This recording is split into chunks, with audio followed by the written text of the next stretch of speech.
Merdita, si jeni? Një se herë të Mullëgjiu, një jam Vedrak Tola, kuzhinieri.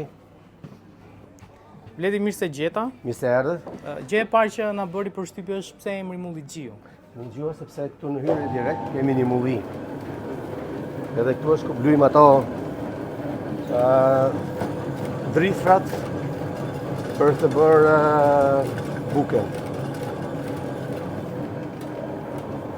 To e pasin gradu për të bërë trahanave, da? Ky është mulli tamam apo mulli sa për dukje? Jo, nuk është mulli për dukje, se duke sa është i pist, edhe është mulli tamam. Çfarë bluani këtu? Kemi theker, grur, misër edhe elb. Bledi, misrin edhe grurin që bluani këtu, nga i merrni? Gjitha produktet që i bëhen, që i përdorin, domethënë, i marrin në lezhë.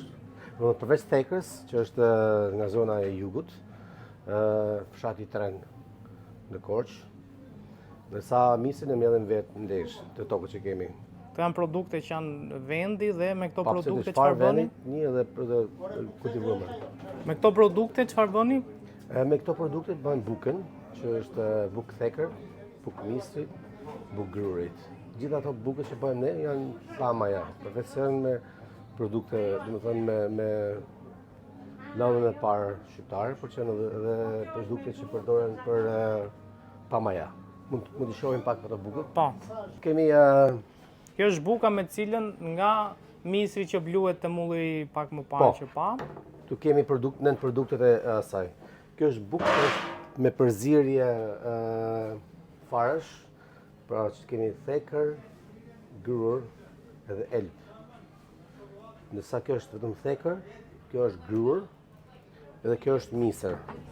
Një nga arsyet pse kemi vendosur emrin Mullëgjiu është sepse përveç se mullirit, një nga nevojat kryesore, ose le të themi që ka tregu është buka. Dhe ne jemi popull që themi ja ke hangur bukë akoma, nuk themi ke hangër drejt darkë, ose pra buka është kryesore dhe kemi munduar për ta çuar bukën në nivelin e duhur të pjesës standardit të pjekjes, të produktit dhe... Që janë produkte, është misër, grur, theker, që janë produkte vendore. Produkte vendi. Tu kemi theker, edhe grurin. Bledi, e dallon dot cilësinë e, po themi, bukës me produkte vendi nga ajo me produkte me misër, Absolutisht po. Absolutisht po. Kjo këtu për shembull, kjo thekra,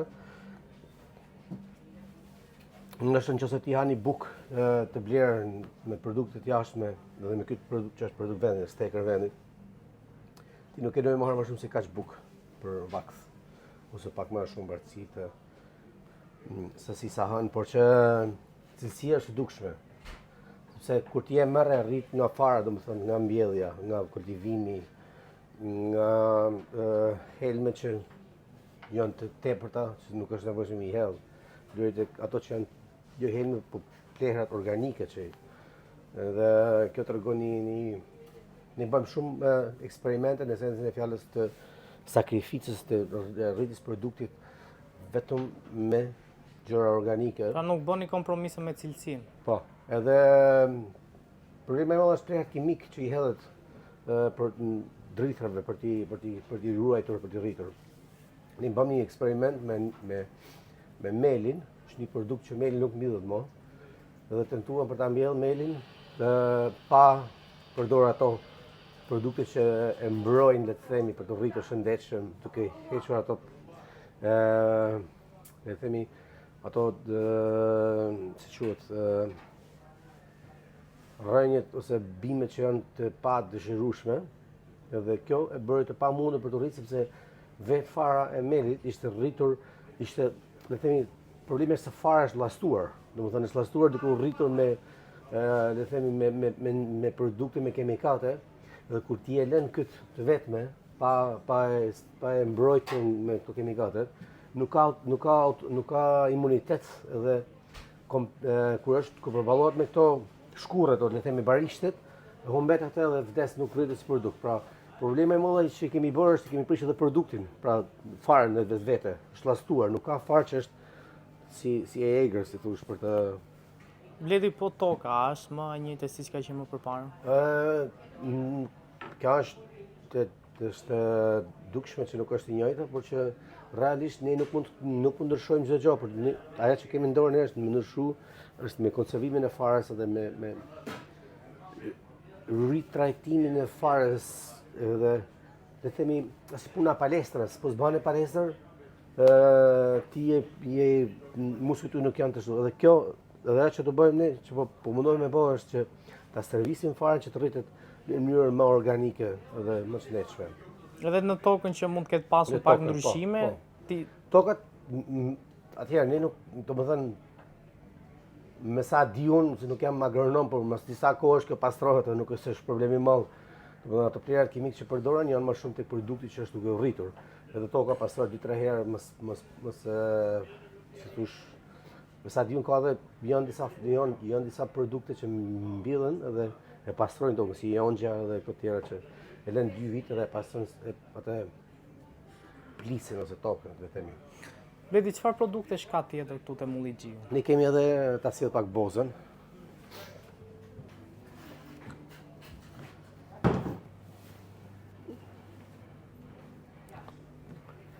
Tu kemi edhe bozën. Vetë fjala bozë, siç e dim, është që vjen nga Turqisha, se bëhet diçka e prishur. Dhe boza është një produkt i Mulli Xhiut, le të themi, pra zakonisht ne jemi mësuar ne, domethënë kohën e verit dikur ajo street foodi më e famshme kanë bozë me akullore, edhe boza dikur është që sa më parë është bën me mel.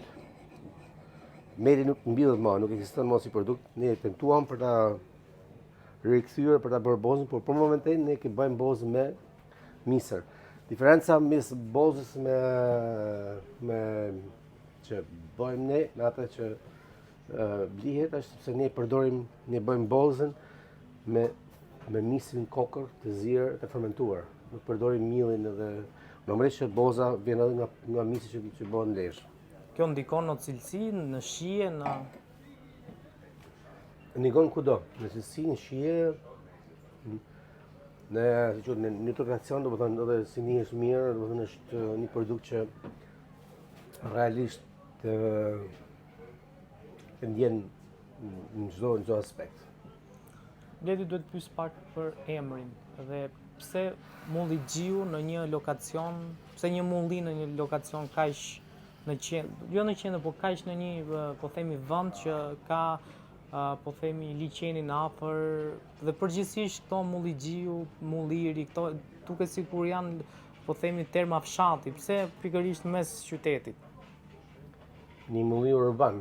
Një Mulli Xhiu urban është në fakt ne kur e kemi hapur para 10 viteve, nuk ka qenë pjesa urbane, nuk ka pas kaq shumë le të themi lokale ose produkte fshatit, të cilët ishin kaq më në qytet. Tani është bërë pak më shumë popullore, por që location nuk është se kemi nisur me location, pastaj kemi vendosur emrin, domethënë që kjo location përshtatet, por location përshtatet gjatë kohës pastaj që por edhe duke qenë brenda në park, një Mulli brenda në park me një ndërtesë betonit, është pak kontrast me këtë emri dhe me arkitekturën e pallatit, por që në 10 vite është përshtatur goxha mirë.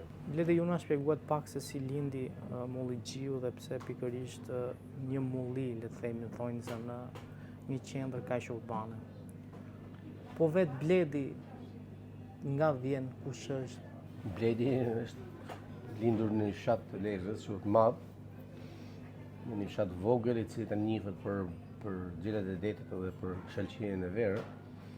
Jam rrit me një familje që ka pas babën mësues në anën ka kanë shtëpi. Dhe jam rrit me një familje që realisht ushqimi ishte nuk ishte trend, ishte nevojë dhe rritja e ushqimit, domethënë nga kultivimi i perimeve, bërja bukës në shtëpi, zënia e djathit, këto ishin punë që Bledi për të ndihmuar prindërit mamën, ishte pjesë e rutinës. Pra, ndoshta që nga aty është embrioni i Bledit për të bëha kuzhinier, po kjo s'është e domosdoshme, por që mendoj që kjo është e zona filla që ka ushqy embrioni për të bëhë kuzhinier. Pastaj kam emigruar në moshën shumë të vogël në Londër. Pse vendose të emigrosh drejt Londrës? Më thënë drejtën, atje ka kenë periudha që vetëm shpresë me ikë ishte në Londër, sepse edhe me këtë luftën e Kosovës, edhe i vetmi vend që mund të asimiloheshim si kosovar dhe i vetmi vend që kishte pak shpresë. Dhe domethënë ikja në çdo lloj forme.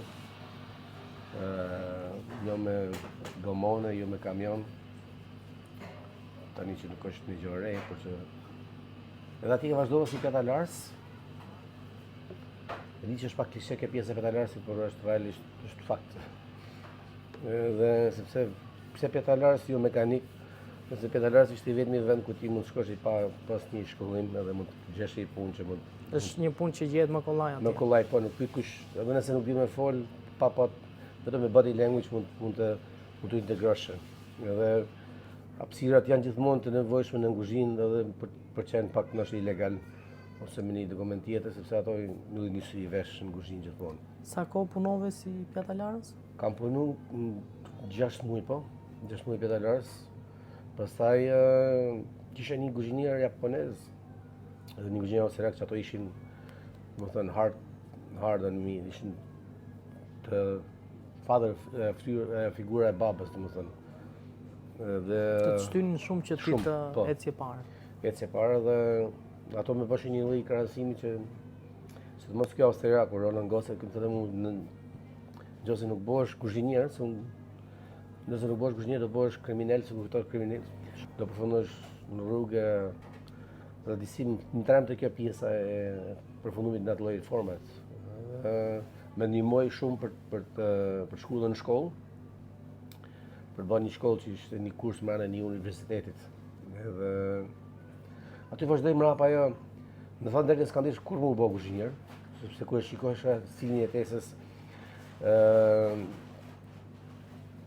vujtjen, oraret e tepërta, gjitha gjonat, thashë unë pse duhet më çmend si këto. Duhet që të jetoj një jetë normale.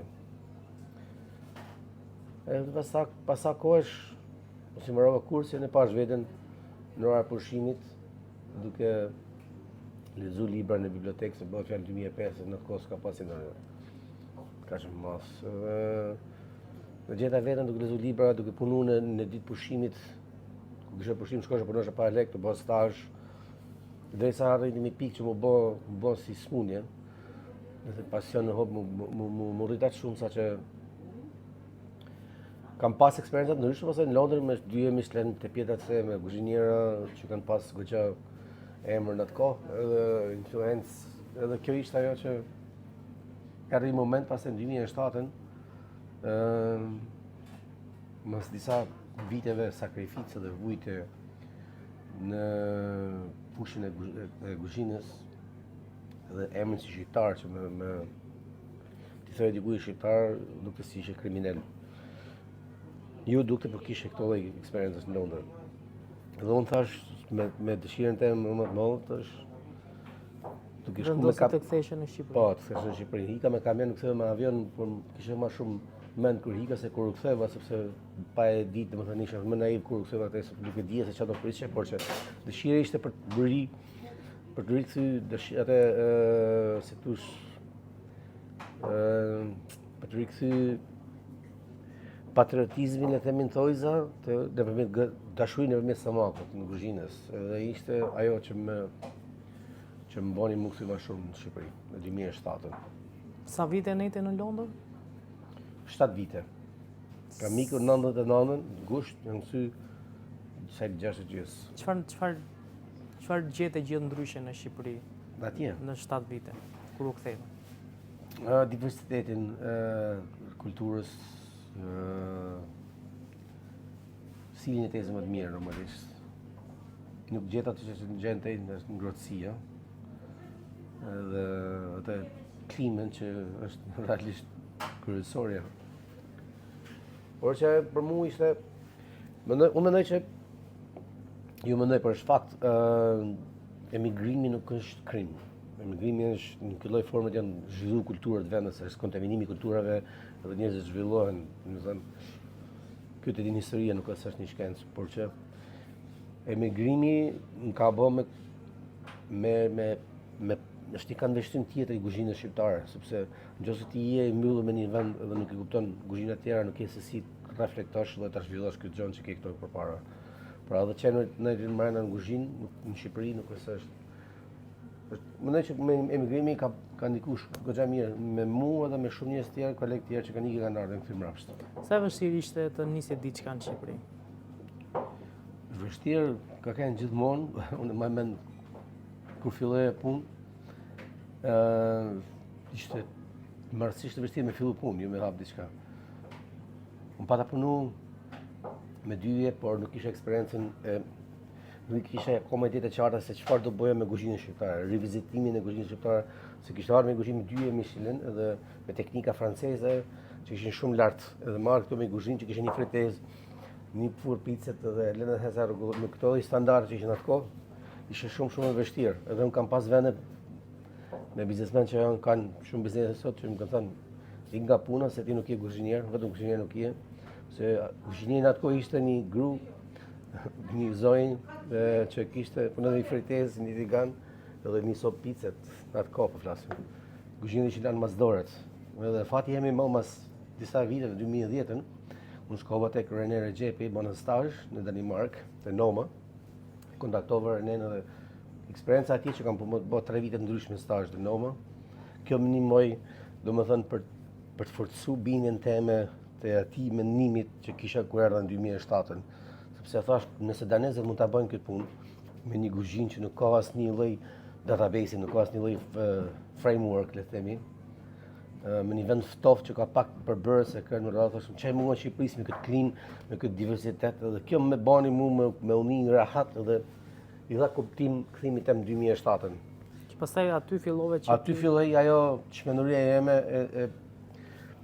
ose siguria jeme tek pjesa për të eksploruar kuzhinën shqiptare në nivele më të larta, domethënë, sepse më përpara mendoja që kuzhina shqiptare është kjo, kap një cop baklav, praje me kubik vogël dhe nësi tu një saltë kështu, edhe kjo është kuzhina shqiptare. Pastaj aty më saj më kuptova që domethënë është pak më e thellë se moderne, nuk është një gjë që ti e kap mallet, kap një patlıcan të mushur, praje një cop kubik vogël edhe vendosin pjatë, vendosin 2 lulenta edhe Ledi është më e vështirë të punosh kuzhinier, shef kuzhine të një restorant shumë i mirë, apo që ti të hapësh një restorant tënd, pasur parasysh që kur ke një restorant tënd nuk ke më shqetësimin vetëm kuzhinës, por shqetësimi zgjerohet akoma më shumë te stafi, te gjithë ato më radhë. Tjetër. Kur je entrepreneur, kur je kuzhinier, të thënë të drejtën, kjo është një diçka që i tërheq shumë njerëzit kuzhinierët për të pasur restorantin e vet. Ndoshta në Shqipëri, sepse në shumicën e rasteve pronarët e restoranteve janë disa biznesmen që nuk kanë lidhje me kuzhinën, edhe në këtë formë kuzhinierët dhunohen se duhet bëhen çaj thot kuzhinieri, që thotë pronari, edhe në këtë formë lind më shumë dëshira për çdo kuzhinier me pas restorantin e vet. Që është një dëshirë shumë e mirë dhe është një formë lirie. Formë lirie nga dhuna që i ushtrohet, sepse në përgjithësi tu janë restorante të tjera që një person që ka bërë lekë dhe do me bërë restorante dhe se mëndon që bërë lekë kështu. Edhe kjo është një liri që kërkohet nga kuzhinierat, pavarësia nga një pronarit arrogant. Edhe të liria të vendosit që do bëjnë ato me kuzhinën. Por mes të në dyjeve, duke kërkuar këtë liri në madhe, njeriu futet me një lloj burgut që ka lënë pastaj nga kuzhinier, vazhdo të merret me lavamonin, me sopën, me picirin, me furnitorin, me shumë njerëz, me shumë kur jeni biznes i vogël, ku je me 5-6 restorante. Edhe disi ke humbet liria e kërkuar, humbet në mungesë kohë për të eksploruar në kuzhinë. Ka lënë në një fazë tjetër. Edhe mendoj që kjo duhet një eksperiencë duhet kaluar nga çdo person, por është është një fije shumë e hollë e të majturit të asaj që ty të bën me unis me bë si kuzhinier me kena dhe kuzhinier pronar. Sepse ka lënë një përgjegjësi tjetër dhe ka lënë humbet fokusi. Dhe ti vendose të kërkosh lirinë tënde dhe të ecësh te kjo. Po, kërkova një vetë te kjo, por që është një vetë burgosi, le të themi, kur i ke një restorant që të merr majt organik në çdo sens, nuk bën kompromis me idealet. Le të themi, nëse dikush bën sushi, ti vazhdon prapë nuk bën sushi, prapë bën. Ne kemi pjata ato që kemi që 10 vite, edhe që i qëndrojnë kohës. Nuk është se nuk kemi kreativ, por që unë them që pasioni dhe dëshira është jo vetëm me kënd kreativ. Kreativiteti nga një herë nuk është nevojë për të marrë një biznes gjallë. Edhe konsistenca dhe zhvillimi i një gjëje. Për shembull japonezët kanë punojnë 10 vite për të bërë një sushi për ditë dhe për ta përmirësuar atë produktin, pra për ta bërë shumë më e mirë. Jo, e mësove diçka si bëhet dhe tani më ty merr ajo. Pra perfeksioni ndaj profesionit. Që është por që realisht është një eksperiencë shumë e bukur pas qenit edhe kuzhinier dhe është e liria takon shumë njerëz në këtë nivel që jemi ne këtu të paktën. Dhe shumë të huaj botë më e vogël. Kur vendosët të hapni Molligji? Në 2016 është hap Molligji. Locationi është për në Jemi këtu mu te diga e liçenit artificial. Po, diga nuk ka lidhje emri edhe koncepti i lokalit. Pak këtu sa vjen është një pallat shumë i madh dhe ti kur thua si ka mundësi është këtu dhe por futesh aty dhe duket sikur je në fshat pastaj brenda. Kontrasti i madh me këtë ndërtesë në arkitekturën e betonit me ndjesinë e fshatit që kemi munduar për të krijuar nuk ka lidhje. Kur e kemi hapë thënë drejt në 2016 ishte një lloj dilemet. Hapëm nuk u përshtat fort dhe patëm hap në Kurt bashkë me Altinin. Me Altin Prengën. Po, Altin Prengën. Pastaj u shkut në 2019. Edhe ne kishim një problem, po le të themi, mos në qershor fillon probleme sepse ishte edhe vera, njerëzit hiqen, nuk i kishin edhe na ka shpëtuar, por që një artikull i Independent doli edhe një gazetë, domethënë, që vazhdoi edhe i dha sepse ne kishim njerëz këtu në pallat, ose kemi akoma që jetonin sipër edhe bëshin rezervim sepse goca atyre në Angli kishte dëgjuar për lokalin që ishte poshtë balkonit. Që prindrit nuk e dinin këtu. Jo, prindrit nuk e dinin po. Domethënë edhe si u gjejnë klientët? Ne kemi një database. Kemi domethënë goxha media ndërkombëtare që kanë shkruar për ne. Edhe kemi arritur fatmirësisht për ta futur kuzhinën për restorantin ton. Edhe në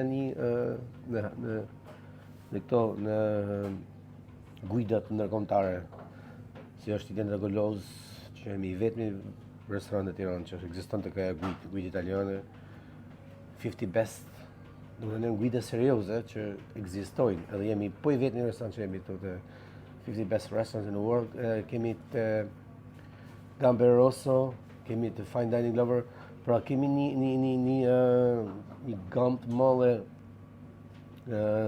publikimesh ndërkombëtare të cilët këto kërkohen nga foodies, nga njerëz që duan të harrojnë ushqim, jo pika turistike.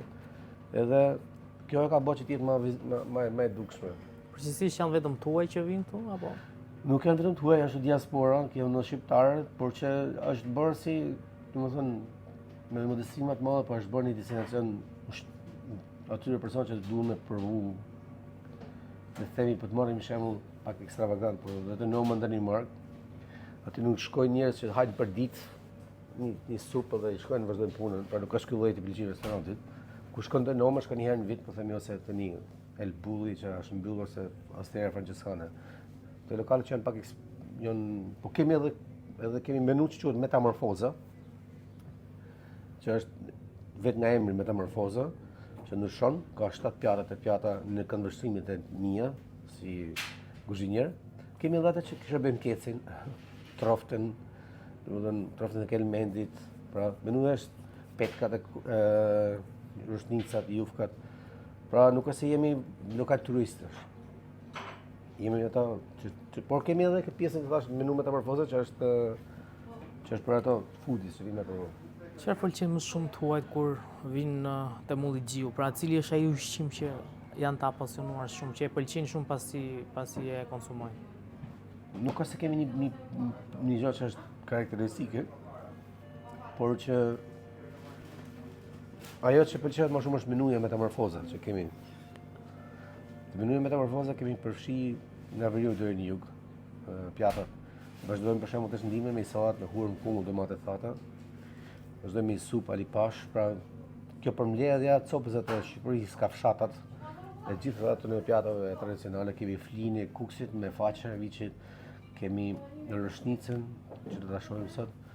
Pra në përgjithësi makaronat janë ato që janë më të preferuar, në versionin si i bëjnë petkat janë si i bëjnë tigan. Është gjithmonë varësi sepse është diversitet, ka njerëz që janë vegetarianë që nuk e duan fare mishin, ka vegan. Por ballkanësit që janë mi dire mishin e kecit dhe në proteinën, kurse nordikët edhe këta duan më shumë perimet edhe janë më shumë të kjo pjesa e menus. Më eksperimentuesit që do të thonë janë më open-minded janë nordikët që do të thonë elaborojnë çik me shijet. Ndërsa italianët janë më konservatorë. Bledi, po themi pasi konsumojnë, ka pasur ndonjë rast që ke pasur ndonjë kritikë për ushqimin? Për ushqimin kritik ushqimor. Në kuptimin për ta ndryshuar që pse kemi vetëm kështu, mund të ketë edhe kështu ndonjë, po themi ndonjë. Absolutisht, domethënë unë më mendoj që Dhe sa të hapur që du të dalë te kjo liria dhe sa të hapur janë kuzhinierët shqiptar që të pranojnë një sugjerim. Jena pak kështu fanatik. Vetë nga natyra dhe nga pjesë që nikon ato ushqimi.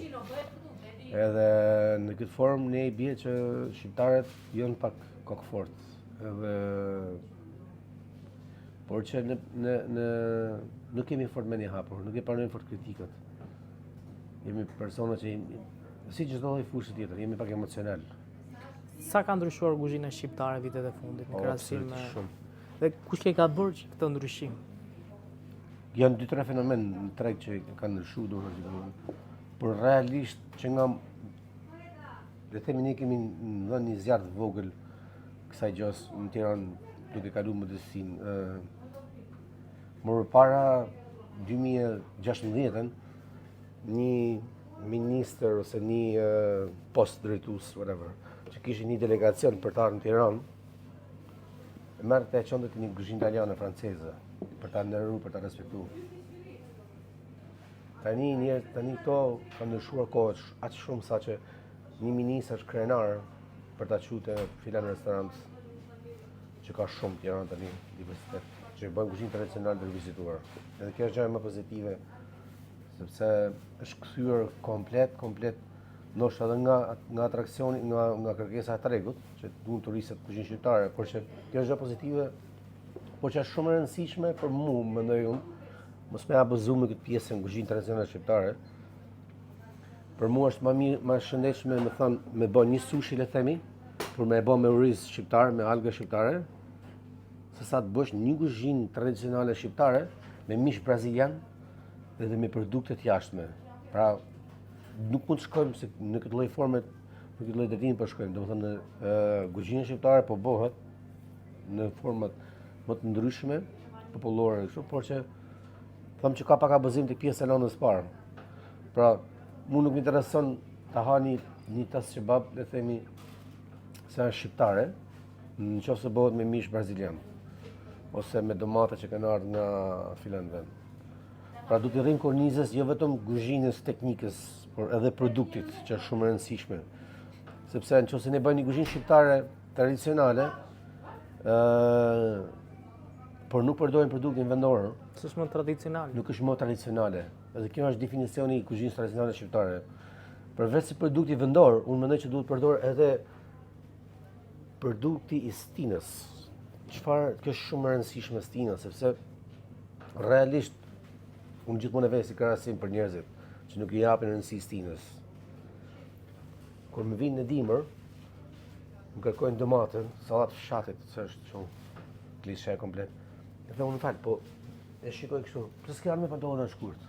Jo, po është ftohtë. Po si ti kërkon më harë domate në dimër, e nuk vin me pantallona të shkurt, po vesh me pantallona të shkurt, kërkon pse nuk e vesh ti? Po pranaj për shtatje klimës. Nëse natyra ka thënë që do të veshësh me palto, edhe do të veshësh i pantallona të gjatë, edhe do të veshësh do rrish ngroft, S'mund kërkosh domate. Domate sepse për ne janë kryer gjithë ato intolerancë alergjike, sepse ne hajmë gjatë vitit një produkt dhe mësaj trupi nuk e përballon dot më. Edhe ti, pra, jo është shtrejt domate, por nuk është shtrejt domate ndihmë, sepse nuk ta përballon toka, nëse natyra thotë ty që ti në verë ke këtë produkt. Edhe atë ha, s'është më shnetshme, natyra është më e shnetshme, është më logjikshme se Pra, njeriu. është më e shnetshme që ti të hash një produkt stine sa do e thjesht jetë, se të hash një produkt një stine tjetër që mund të jetë produkt që po themi është që e kërkojnë shumë. Absolutisht. Më thënë, për mu, është, si thash më parë, është bë pak kështu shumë e rrëmujshme ke pjesa e tradisës nga marrë si ortek borët përpara. Të një çdo kohë ti gjen gjithçka. Por nuk mund të Me çdo hajë stinë. fërgesën, nuk mund të hajë fërgesën. Okej, mos bëm. Pra, stina më thënë është parësore. Stina është parësore. Vazhdojmë. Nëse është shkalla hierarkisë është stina, do të thënë stina është produkti vendor mrapa është tradicionale, sepse të dyja hedhin poshtë këtë përpara. Pra tradicionale nuk ka si sens pa pas të dyja. Pra produkti i stinës një edhe produkti vendor dy. Janë shumë të rëndësishme sa vetë tradicionale. Nuk është problem, nuk mund të jetë çdo restorant tiranë tradicional, mund të jetë edhe kështu. Nëse ti e bën një restorant italian, një kuzhinë italiane ose franceze, shumë bukur bëne, do të ketë diversitet sa qytet, metropol, por bëna atë me produkt vendor edhe të stinës, që në këtë formë është më e shnetshme një dhe ndihmon ekonominë e vendit. Sepse nëse më duket kjo pjesa e tradicionale, duhet si ka Shqiponia kështu që bëhet, domethënë kjo nuk e ndihmon ekonominë e vendit, se ti bën kështu. Më kupton. Edhe ti dhe apo kështu nëse bën kuzhinë tradicionale shqiptare, por i merr produktet jo të stinës edhe i merr nga jashta. Nuk ka asnjë lloj, nuk e ndihmon fare. Ti ndihmon biznesin tatë dhe mashton njerëzit. Nuk është e shnetshme. Blevi, ne folëm pak më përpara lidhur me kuzhinierët të cilët vendosin të hapin restorantet e tyre, po në realitet pasi ndodh kjo që kuzhinieri bëhet pronar, sa shpesh e shohim kuzhinierin pronar në kuzhinë? Raste shumë të rralla. Vazhdon të bëhet entrepreneur. Vitin e parë, vitin e dytë janë ka shanse që mos me pa fare. Sepse ka dalë nga burgu dhe është vetë shpallur mreç, edhe King in the Castle. Edhe ajo është jo shumë veta e majnë atë balancin, se është si të hetis majt një litarit, të majt balancin me nejtë. Nëse ke 2-3, nuk ka shanse ta shohësh në kuzhinë. Se do të kërkosh shumë, ke shumë fusha për të mbulu. Por që shumë rrallë shikon kuzhinierët që ne kemi mundu me nejtë vegjël, në sensin e fjalës kemi nejtë këtu, e kemi hap me 6 tavolina, kemi bë 4 tjera 10, edhe 4 që janë të jashtë 14 tavolina, 15 në verë. Që të rish në kuzhinë. Të rish në kuzhinë, edhe të takosh çdo klient. Mos edhe ke kuzhinier që të bëhen biznesmen, që nuk është gjë e keqe, shumë e mirë, ka vetë hapësirë për çdo lloj padëshmi para xhiku. Kjo ata që do më nejtë vegjël, mund të thënë pse nuk del hapësh me një vend, realisht si puna ti, ose Barcelona të peshkatarit, po pse nuk merr kështu, po pse ata me të qenë i lumtur, unë i lumtur jam thonë. Edhe kjo pjesa e numrave, shifrave, ose puna ti trenit, po të mori treni para s'mund ndalosh pastaj, edhe nuk mund të unë kështu të paktën këtë ndërshtim kam, nuk mund të përqendrohesh te një gjë edhe me pas karakter nëse je me shifra të mëdha. Sa ndikon në cilësi, po themi që një kuzhinier që është pronar, bën vetëm pronarin ose nuk gatuan vetë për lokalin e vet? në shifra 2-3 restorante nuk në shumë rrallë më gatuj. Jo shumë rrallë, po as pak. Është e pamundur. Jo vetëm në Shqipëri, po në çdo vend botës. Se të vazhdon të bëhesh imazhi i një lokali. Mbrapa nuk i më kuzhinie, je vetëm që është shumë gjë e mirë, por është me tipe.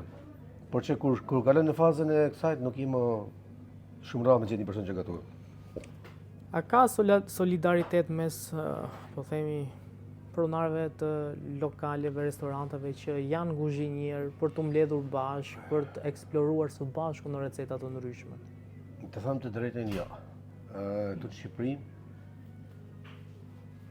baret e kajnë. Baret janë më të mbledhur. Edhe biles, unë them shpesh që kuzhina shqiptare, është rritur, është bërë populiste në sensin e fjalës kuzhinë tradicionale, por që unë them që baret janë pak më lart. Siç njohin në Vëllvagën e tjerët, që janë djemë që e kanë zhvillu barin. Nëse bari dikur ka qenë te Ferneti, në 90-ën kuzhina shkoi pak më lart, tani ne kemi ngel kuzhina tradicionale shqiptare te pjesa e këndvështrimit kritik, jo nostalgjik.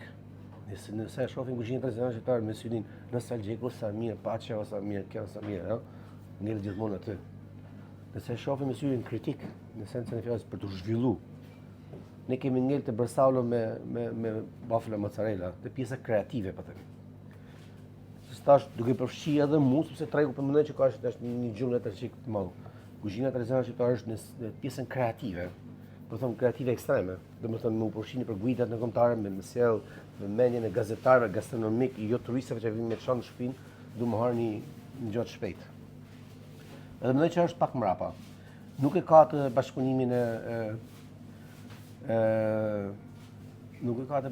e shpirtit në zhvillimit. Kush është ai ushqim që Shqipëria identifikohet tek të huajt, pra që është karakteristikë e Tava e Shqipërisë? kosit. Tava e kosit është bërë mainstream edhe që njihet, domethënë që le të themi, jo njihet, por është një pjatë që është se ne kemi një rrugë kalimit nga linja në Perëndim, dhe jemi akoma por që rruga Gnati edhe le të themi nëse shkojmë pak më thellë në embrion dhe shikojmë për kuzhinën shqiptare, është e vështirë për të caktuar shqiptar apo jo. Vetëm nëse do në bëj pak patriotike me thotë shqiptare, sepse është ajo pjata për shkak që është oriz me pul, që është embrioni, si nuk kujtohet emri tani fiks. Kjo është një pjatë indiane, më kupton. Unë kisha parë ca video të gazetarë nga Azerbajxhani, thonë bëni pjatë tradicionale shqiptare. Po më thashën ja prakun to për shpejt. Jo më të kjo është e jonë ato. Edhe kuzhina tradicionale shqiptare, domethënë ç'është tradita, cilit parku kohor i përket. Domethënë është pjesa otomane, s'është pjesa otomane, është pjesa bizantine, nuk është, pra ka shumë. Ne jemi një tenxhere madhe me kultura të ndryshme, që është gjë e mirë, për keni na kondomini. Është përshtatur dhe historisë të Po vendit. historisë, pra jemi gjithë, por nuk mund të themi tradicionale shqiptare. Duke u kthy për të pyetje që bënë, u them që e vetmja gjë që i përket tradicionale shqiptare janë dy pjata, pa u bërë shumë si historian, por që me ata me eksperiencën time. Është tava e kosit një, edhe është një tjetër që quhet që ka edhe në Stamboll. Arnaut Liver që ata është me çime, çepe me kështu. Të dy janë që edhe që nifet nga të huaj, domethënë që mendoj unë që është më. Pastaj tjerat nuk e di, do të më kenë vetëm një patriotizëm nonsens, më thënë, kjo. Me kenë në logjikë me kam tok, nuk është me kenë anti-shqiptar ose pro-shqiptar, por që me kenë me kam tok me shku ma thënë histori. Me thënë vërtetën, me treguar vërtetën. Vërtetën, po. Me qeni sinqert me veten. Fiks. Bledi, folëm pak për produktet shqiptare dhe për këtë lloj, po themi, problemi që kanë restorante në Shqipëri për të pasur një produkt shqiptar. Sa e vështirë është që ti të ndërtosh dhe të mbash një biznes siç është restoranti me produkte mirëfillta cilësore dhe ndoshta dhe shqiptare? Kjo është një sfidë në vete, sepse realisht është më e kollajt kesh një çosh mëngjes ose ndarkët, i thush një kompanisë që të sjell produktin e merr telefonin ta sjell direkt në nesëm. Por është një challenge, por që është një database që ti e ndërton, ne e kemi ndërtuar me ndër vite, edhe po që një është mirë sepse realisht kur neve shumë bylmetën e morrim lesh. Ajo nuk kemi 20 familje që mojmë me bukë krejt, por ne ajo familja, ato që njohim ne, njohim nipat mesat, njohim, domethënë ndikon tek shkolla, ndikon tek, pra ka një impakt social. Por që ne kemi 10 vite, mas 10 viteve ne kemi database-in, kështu që nuk është qohemi çdo mëngjes me kërku një produkt edhe. Por që duke u kthy prapë tek ajo pjesa, e bukur është testina sepse ti realisht krijon një marrëdhënie me një produkt, për shembull. Ne kemi kungullin. Edhe ti e ke, domethënë ke një periudhë kohë që ke kungullin. Ata mundesh me shfrytëzu e ndjen, edhe kur i kungull ti prat marr kungullin e shil, lulën e kungullit.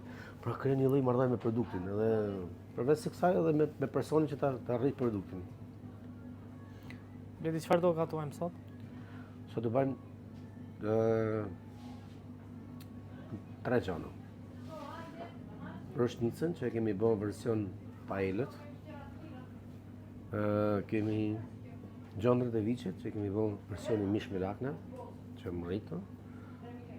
Edhe kemi edhe bozë makullore, që është që ta shohim tani. Le të kalojmë nga pronarit e kuzhinës.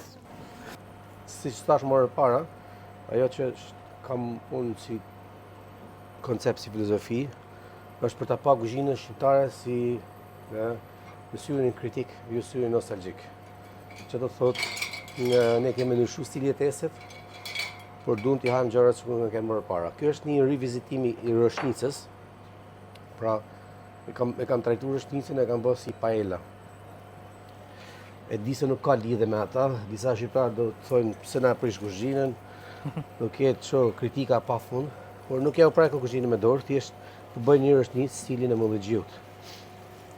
Duke pas kaq eksperiencë nëpër botë, me takon një kënd vështrim ndryshe e një pjatë tradicionale shqiptare.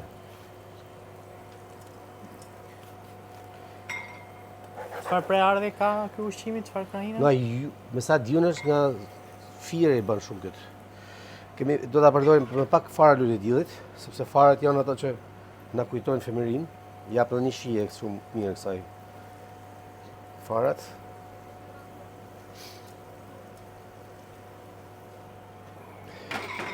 Domatja, siç thash, me produktet e stinës, pra nuk kemi domatat freskët, po përdorim domatën e thatë.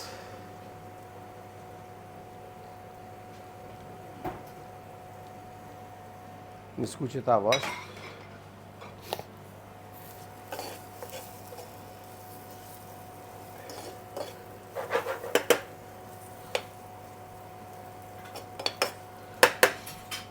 Kjo aroma e skuqes të makarona mu më knaqë shpirtin. Sidomos kur është me pak kështu. Gjallë? Gjallë, po. Lidhje, ka më gjalpi ata aromën që ka pasur më përpara, kur sa ti e ndjeje erën e gjalpit? Ky e ka. Do të thonë ne marrim gjalpin të 3 shtëpi që janë në Stajka, në fshat e Shkodrës. Kjo është gjalpi, po ta shikosh kur gjalpi bëhet me shkum kështu. Kjo është ajo aroma që ne duam gjithmonë tek një produkt, domethënë të gjalpit sidomos.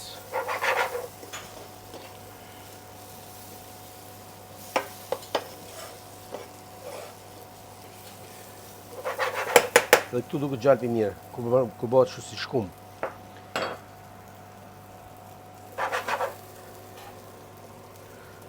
Pulën e kemi të zirë, kështu që nuk ka nevojë me.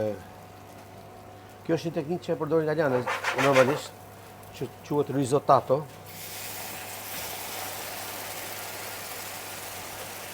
Pra, makaronave jo hedh gjithmonë këtë, jo hedh langun e pulës,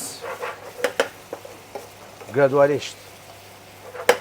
Në mënyrë që edhe amidoni që është mrena, të shpërndat në mënyrë një trajshme. Sa ka marrë kuzhina shqiptare nga kuzhina italiane? Ka një influencë, është shërtu goxha, por që le themi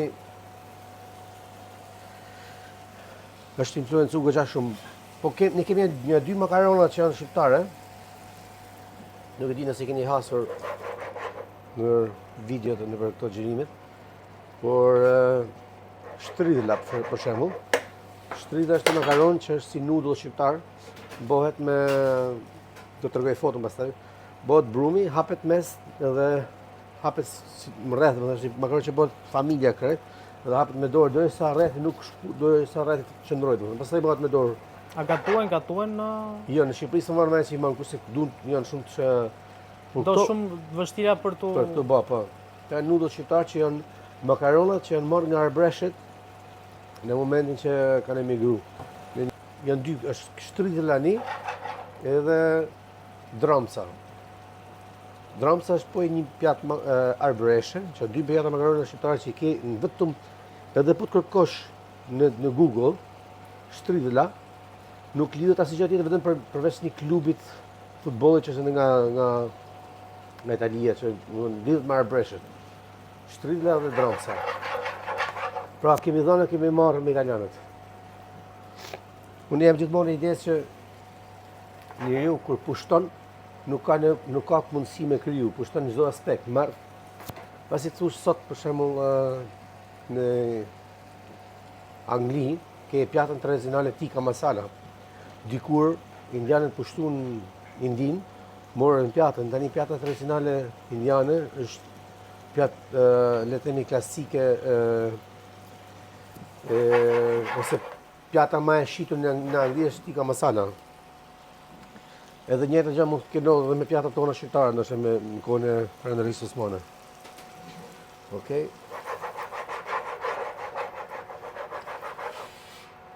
Pjatat e mia janë shumë thjeshta, nuk kanë shumë nuk kanë angarile të mi.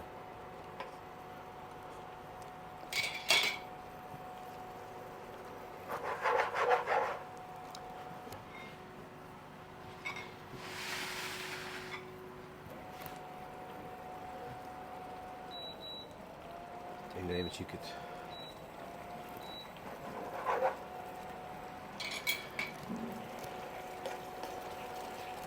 E kërkojnë shumë klientët të pjatë? Kjo është një nga pjatët që kemi të metamorfoza. Të huajt e kanë pak më të dashur, sepse është një pjatë që nuk se kanë provuar më përpara. Po dhe shqiptarët e pëlqejnë shumë.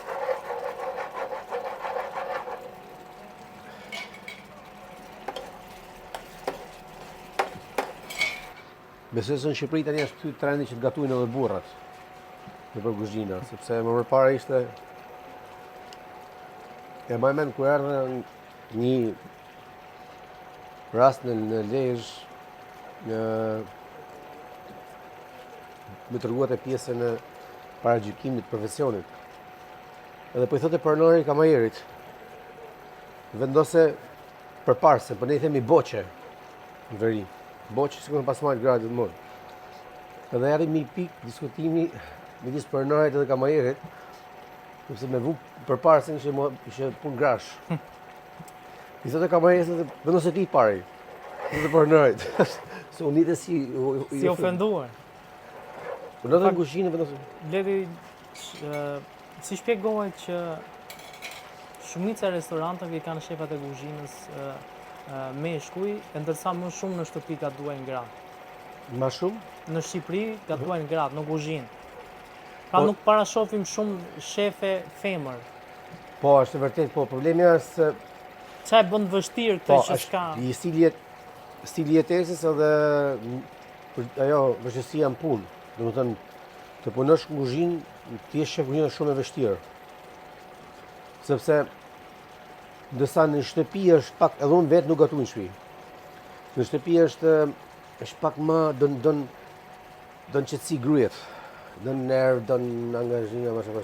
Nësa gatimi në restoran don presion, don karakter, don ndëshmëri, don forcë. Janë shumë gjëra që jo vetëm në Shqipëri, por në çdo vend botës është shumë e vështirë me gjetë gra kuzhinierë nivele të larta. Jo se janë të paaftë, janë shumë të afta, por që presionin, dhunën psikologjike nuk e përvallon dot një gru sa e përvallon një burr. Edhe ti kur të kesh për drejtu, për shembull, një shef kuzhinë ka minimale 10 veta për të marrë në presion në kontroll. Që në shumë raste edhe mund të ngrihet zëri, edhe mund të bërtitet, edhe mund të... Në shumë raste, gjithmonë. Në fakt, kam në shumë kohë tani, por e marrë mendon kur ika te Noma për herë të parë në Danimark, në 2010. Edhe ambasadori që më bani dihet me ata, domethënë, më tha që mos kujto, tha që është Renea, kështu ai tipi që është i qetë e ka më radhë. Është edhe ka dhe presion. Edhe kur e pash ditën e parë duke gërthik në kuzhinë, thash, bo, është drejt deri diku për sepse le themi në Ka dhe nivelin përgjithësi në nivelin e Nomës ose ne në verë kur kemi to nuk ke si thun klientit ti për shembull që ka një ani ka pas zime kokës e ka pi mram gjithë natën edhe na falni se dogji filetën e viçit në kohë që ai ka rezervuar 6 muaj para. Më kupton? Edhe kjo lloj përkthimit në qindët e sekondit që është me drejt, nëse unë kam rezervuar për para 2 muaj, martë e këti, edhe ti u qove ditë në dhime koke, përse kuzhinieri, edhe e dogja gjonë aty, edhe pastaj, normalisht është e pjesa tjetër që ne i qikë bërtit me, por dhuna më në që është zhduk tani, që ka pas edhe dhunë psikologjike, dhunë fizike, jo dhunë psikologjike. Kur kam punu në Londër, ka kenë mas 2010-ës kuzhina ndryshoi komplet një sistem. Ne themi Renea thuat e murin e Berlinit të mënyrën se si funksionoshin kuzhinat, në sensin e fjalës okej, gërthitje këta gjona janë domethënë ekzistojnë prapse ta shamata debate ekzistojnë gjithandaj. Por më përpara ishte një hierarki që franceze që ti kur ishe nimësi vogël atje, deri tek su shefi nuk ishe shanse për me pas komunikim njëri me tjetërin. Domethënë, ishe, më falë për shpesë, si zezak i vogël aty poshtë, si sklav. Pa. Në sa sot është një ndjenjë harmonie, le të themi, deri diku. Që edhe ti mund të sugjerosh një gjë. Bravo, mund t'japësh një mendim bides Noma, ka keni vend i parë, që e ka bërë që ditën e shtunë mbledheshin gjithë bashkë, që ndroshin mendimet, bashkin pjata, njerëz nga vende të ndryshme të botës. Edhe pra është, si thosh, i është dhënë një zonë çdo lloj personi në kuzhinë, edhe nëse ishte shef. Por që kjo ka ndodhur edhe në rangun ndërkombëtar, para se të fillonte kjo rryma e Renes, le themi, e Nomës. Më përpara ishte ti për shembull si kubanez ose si tajlandez ose si meksikan, nuk ekzistonte kuzhina lokale e jotja. Se ishte një kuzhinë globale, unë quaj gjithmonë thyrje e murit Berlinit në sa i përket diversitetit të kuzhinave.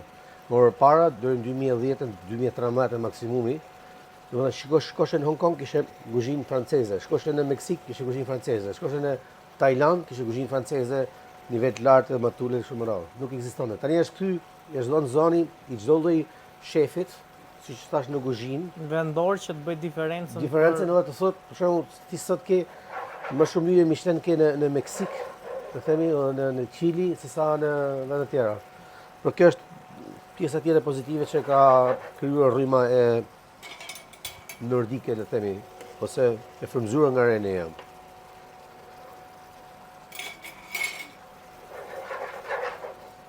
Një kjo është pothuajse gati.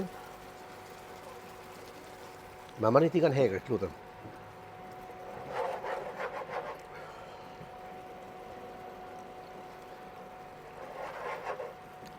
Kjo të vendosim në furrë me pak lang, në furra e drurit e tjerë. Po. Me lajmë që të gatuhet dhe të marrët e formën e paellës. Inshallah nuk e shikoni një shqiptar që është shumë Inshallah nuk e shikon një spanjoll. spanjoll. Me spanjollët e kemi shumë problem të në fakt, që i ngacmojmë edhe për të folë. Lemram kishin do spanjoll. Po janë popull mendje hapur. Ja dhe pak është gati. Kurse kjo tjetër këtu pastaj është gjandrët e viçit. Ajo që mundon me bë, Është viç nga Brazila apo viç shqiptar? ky është viç nga ai zotnia thotë i marr kukës, nuk e di. Ndet.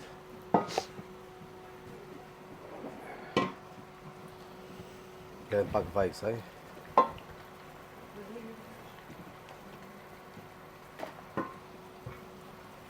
Edhe do ndjekish pastaj mu të furra Po. e drurit. Okej. Kjo futet në furrë Për ta t'i dhënë atë pjesën e aromës një dhe për të tharë langun e fundit. që duhet të jetë furrë druri, domosdoshmëri. Mund ta bash edhe në sopë, por unë jep, me qenë se kena luksi me pas furrë drurit tu. Jep atë, do të thënë edhe aromën e furrës. Edhe plus e thanë më shpejt. Përveç sa është një art, është luks. Jo me qymyr, me dru. Ja, dhe pak është gati. Të thatë edhe pak.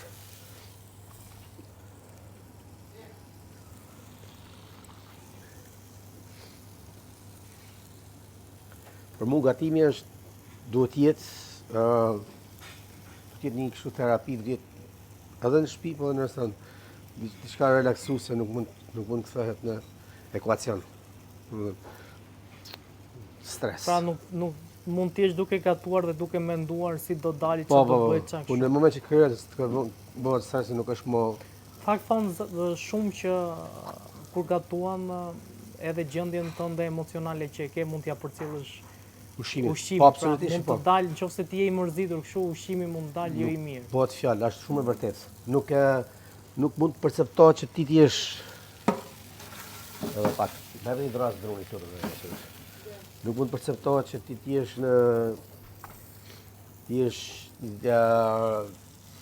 të themi i mërzitur dhe të dalë ushqimi i mirë. Edhe pak është gati. Këtë do ta moloj pastaj me pak djath. Nuk e di e keni hasur gjatë xhirimit tuaj, po djath mishavin. Djathi mishavin është një djath është një djath që është prodhohet në zonën e Kelvendit. Edhe pak do të gjasë shumë e pak. Prodhohet në zonën e Kelvendit edhe është slow food, që është një lëvizje që është ka linë në Itali edhe që promovon produkte vendore. Ka një departament që quhet Ark of Taste. Ark of Taste është një departament që si puna UNESCO-s, që mbron ndërtesat e vjetra, kjo mbron produktet, ushqimet e vjetra, teknikat e vjetra. Djathi mishavin është që vjen nga zona e Kelvendit, që bëhet lepush, është përzierje 3 lloj çumush ose 2, varet e zona ku rriten kafshët, se çfarë ka domethënë. Por bëhet është një produkt që domethënë teknika është edhe pak. Dhe shtalbi nga hira, edhe vendose me një hapësirë bëhet si gjizë domethënë. Marinot me krip. Edhe kjo, masi tjetë sazhonum, atëherë kanë pas bënë në tokë, pastaj futet me i fuqi drurit edhe izolohet me gjatë trafikuar sipër. Edhe kjo është djathi mishavin. Po ta lesh Kjo është gati. Shumë mirë. Po ta përvosh ky djathi ka aromën si gorgonzol. Edhe ka shumë të fortë. Çfarë e bën djathin kaq mirë në këtë zonë? Për gjithmonë djathi është në produkti në mënyrë çumshi është në produkti lopës ose Pra varet ku rritet, kur ushqimi bari, lartësia. sa më i lartë jetë, ka oksigjen Po, më të mirë, është shumë herë më i mirë edhe si, po themi si Absolutisht. si Ne e marrim për shembull ushqim. qumshin kur bëjmë kose këta e marrim kukës. Edhe është komplet tjetër, domethënë pjesa e ynyrës. Kur e marrim andaj, po se patë mendin gjithë direkte.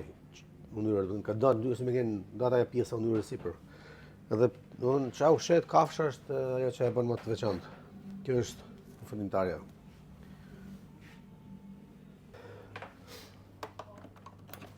Kjo është mish me lak, ë? Atje kjo është gjondra është një që ne e dim nga ato ku ishim kalamaj, po kena pas problem me gjondrat, që rritet i viç me i far kohë të shkurtë, nuk e s'është. Edhe arsye pse përdojmë gjondra është sepse gjondra është një produkt që realisht për momentin përfundon vetëm paçe. Nuk shifet si kështu si produkt i veçantë. Edhe unë e kam marrë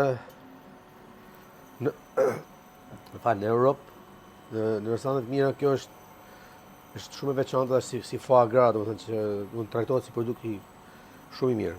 Edhe unë kam marrë këtë gjondrën, e kam lënë pak uthull mollet të egër.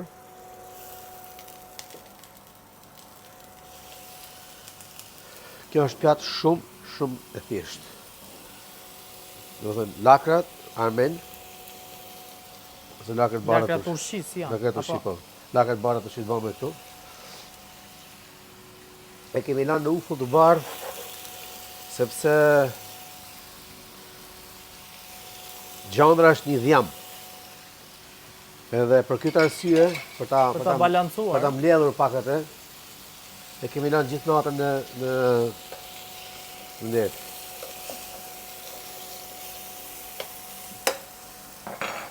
Gjithmonë me tiganin, kur gatuajmë, ma kap një frik, një panik, sepse do të digjet, kjo kontakti që krijon mishi, të lëshon bakuj, se është aja uthull, apo kontakti që lëshon mishi. Nuk e le që të digjet. Jo, nëse ti e lën çdo lloj produktit, jo vetëm këtë. Kjo quhet Maillard caramelization. Është teknikë që pra pjesa sheqere që ka mishi bashkë me proteinën kur skuqen, kjo quhet Maillard caramelization.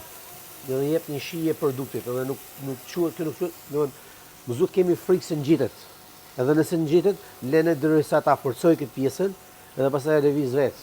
Edhe ne mund të bëjmë shumë mirë salcën. Nuk të lesh shijen e djegjes. Nuk e lesh. Kjo quhet karamelizim. Si është? Është perfekt.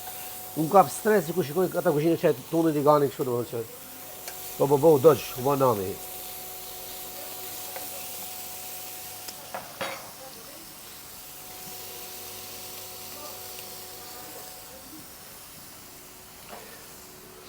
E më mend kur erdha nga Anglia, kur ne me lokal aty në Tiranë nese, edhe po nga që kam punu me francez, edhe francez përdorin shumë gjalpin. Edhe unë përdojnë këta. Edhe më thot një zoj, që më një matë mu, po përdojnë shumë gjalp. Edhe më thotë mu, o bledi dhe po qapën mu, më se të shumë. Po si ka shumë gjalp, po përdojnë për këta. Po të shumë po gjalpi të përdojnë, sepse gjalpi i bën gjëra të shishme. Po tha po me gjalp ta dhe që leshe hahat.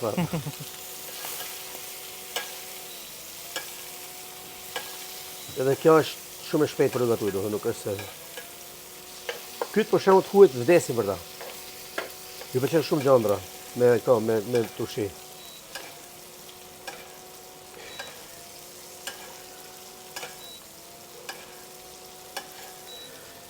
Kjo është faza më e mirë e gjalpit. Domethënë kur ti e ke kështu që bëhet shkum,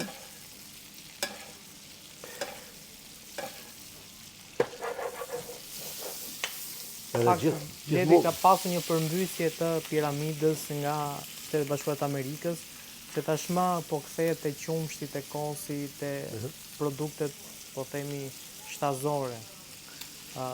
Sa duhet me qenë të shqetësuar ata që po themi konsumojnë po themi kosin, gjalpin, lidhur me yndyrnat, se lidhet shpesh kjo pjesa e gjalpit me yndyrna që duhet konsumuar shumë se mund të kesh yndyrna të larta. Problemi është Gjo, nuk ka lidhje, nuk ka të bëj me ka të bëj. Nuk jam gjitholog, por me atë informacion që kam unë, me ato njohuri që kam unë, nuk është problemi tek produktet. Problemi është te stili i jetesës. Nëse ne për shembull ham gjalp, hypim makinës, shkojmë në zyrë, rrim 8 orë, hypim makinës, shkojmë te shtëpia, rrim divan, nuk bëjmë këtë aktivitetin domethënë fizik, ajo normalisht është problem, edhe pak gjalp, edhe as pak gjalp është problem. Unë mendoj që ajo që duhet ndryshuar është aktiviteti fizik. Por që unë gjalpi me ato që njohun që kemi pas një ekspedit para ca viteve me një universitet i shkencave gastronomike që është në Torino. Ata bën ekspedite gjithmonë në Shqipëri. Dhe një nga shprehjet e atij tha që fat doesn't get you fat. Pra, gjalpi nuk të shënosh. Domethënë, zumë atëherë njërin nga audiencë, por që nëse karbohidrati janë ata që janë armiku kryesor. Por nëse ti han gjalp, nuk po them më har gjalp me uçmen, po nëse han gjalp mjaftueshëm sa ke aktivitetin fizik, pra balancimi midis aktivitetit fizik dhe asaj që han është më e rëndësishme se sa me hje komplet në ekstrem. Për shembull, unë mbaj mend gjyshin që kur ishte në fshat, po themi, ai edhe lëngun e mishit e pinte kështu siç pinte ujë. Po. Edhe prapë kishte një lloj metabolizmi ose edhe kështu fiziku slim fit gati, pra ishte shumë i mbajtur. Sigurisht që hante dhe gjalp, hante të gjitha. Dhe është ajo që thatë ju që ti mund konsumosh, por problemi është po se trete, Po. ty të kthehet në shëndet pastaj. Absolutisht. Këto janë ajo që është domethënë këtë problemi sot nuk është as pak tek ajo tek produkti se sa është tek stili i jetesës. Të lutem, një pjatë shërbimit edhe pak nar. Unë i adhuroj këto gjëra se janë si kapesante, janë si foie gras, dhe është vetmi produkt që është i ndërsuar. Edhe shohatën zoti nuk e fusin menu. Se gjë e mirë akoma. Tyre tani vëm me i pjatë, të nosim edhe këto lakrat, sepse lakrat japën atë njësinë e mishit me lakra, do të janë turshi. Siç thash, arsye pse përdori lakra turshi, lakra zira, sepse janë gjandra, janë ynyrna. Edhe duke përdorur lakra turshi, e bën më kështu. Përveç saj, përdorim edhe këtë salcën që është me gjalp djegun. Edhe shtojmë edhe pak në arden pastaj. Edhe është një pjatë që realisht kuzhina do të jetë edhe diçka që nuk do të marrësh kredi në bank me bëj pjatë, më kupton. Do të jetë logjikisht e prekshme, edhe nga se këtu më bëhen foie gras, dental, probleme e zonja ku shkon te marketi me mëllje. Faleminderit. Faleminderit. Unë kam edhe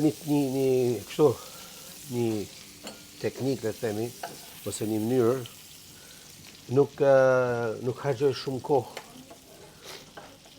Nuk harxoj shumë kohë tek le të themi meredinë e themi ne, se si duket e kanë më rradh. Në thëma shumë e rëndësishme me lënë produkte më shumë të shija se sa të mënyra arredim e servirjes. Sepse realisht për mu një produkt kja doni që i këndyrë, sepse ka shumë, e di se e thash parë, janë gjandra me undyrë, por që kemi turshin, është një pjatë komplet e thjesht, do më thënë, bukuria një pjatë është që tjetë aq të thjesht kur tjetë, shikon, se gjatë jeta është shumë e komplikuar në vetë, nëse ti komplikon me 500 produkte, pra unë jam të pjesë minimaliste në pjatë. edhe pak në Arden.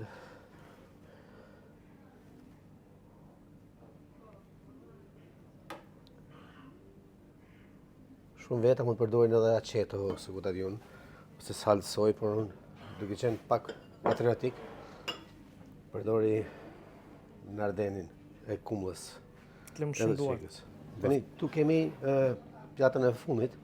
Kjo është signature dish, si thonë anglezët, ose firma e lokalit. Tu kemi bozën me akullore, bozën që përvum në fillim. Tu e mundu me mbledh 2 ëmbëlsira të një çubuk. Arsye pse i shërbim të çubuku është sepse në çubuku simbolizon fundin e darkës. Pra, është një pjatë ose një dish ose një ku diun se ku ta quajmë. Se pjatë nuk shërben çubuk, por që tu mana kemi akullore me qumësht edhe bozën. Edhe këtu sipër kemi një tjetër gjë që është kadaifin. Zakonisht kadaifi është një gjë me fruta, e qëllosur, që kena bërë është ne kemi skuq kadaifin në vete.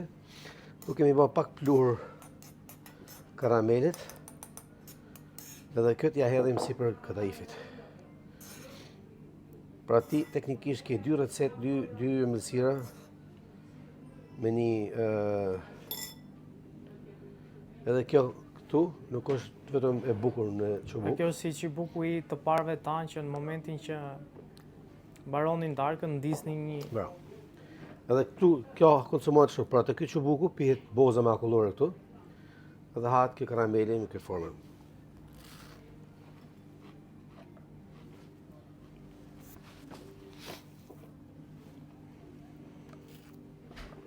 Kjo është ajo e fundit që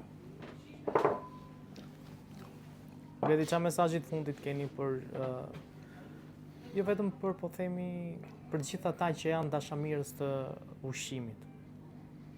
unë them produktet e Stinës edhe vendit, me 2 fjalë. Sepse me këto dyja kurse një lek edhe një matë shëndetshëm. Edhe ajo që një mesazh që është shumë i rëndësishëm është mos e merrni ushqimin si një detyrim ndaj stomakut, detyrë për t'i dhënë me hunger. Por ktheni ushqimin se e shikoj që është shumë punohet shumë tani me këto delivery që hanë nëpër shtëpi porosisin. Ushqimi nuk han kohë. Thjesht dedikojeni kohën ushqimit sepse nuk është një kohë e humur.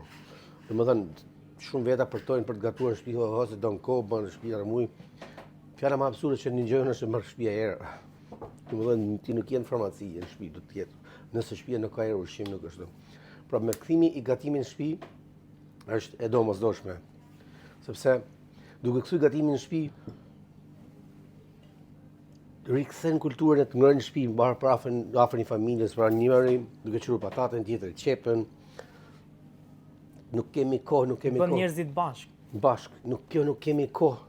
Nuk është se s'kemi kohë, është e njëjta kohë. Thjesht ndroni prioritetet. Edhe me këtë formë do rrisim një brez që të ushet shëndetshëm, se nëse ky brez rritet që nuk ushet shëndetshëm, pastaj ne kemi punë komplet zinxhirin. Në rroft tradicionale pastaj.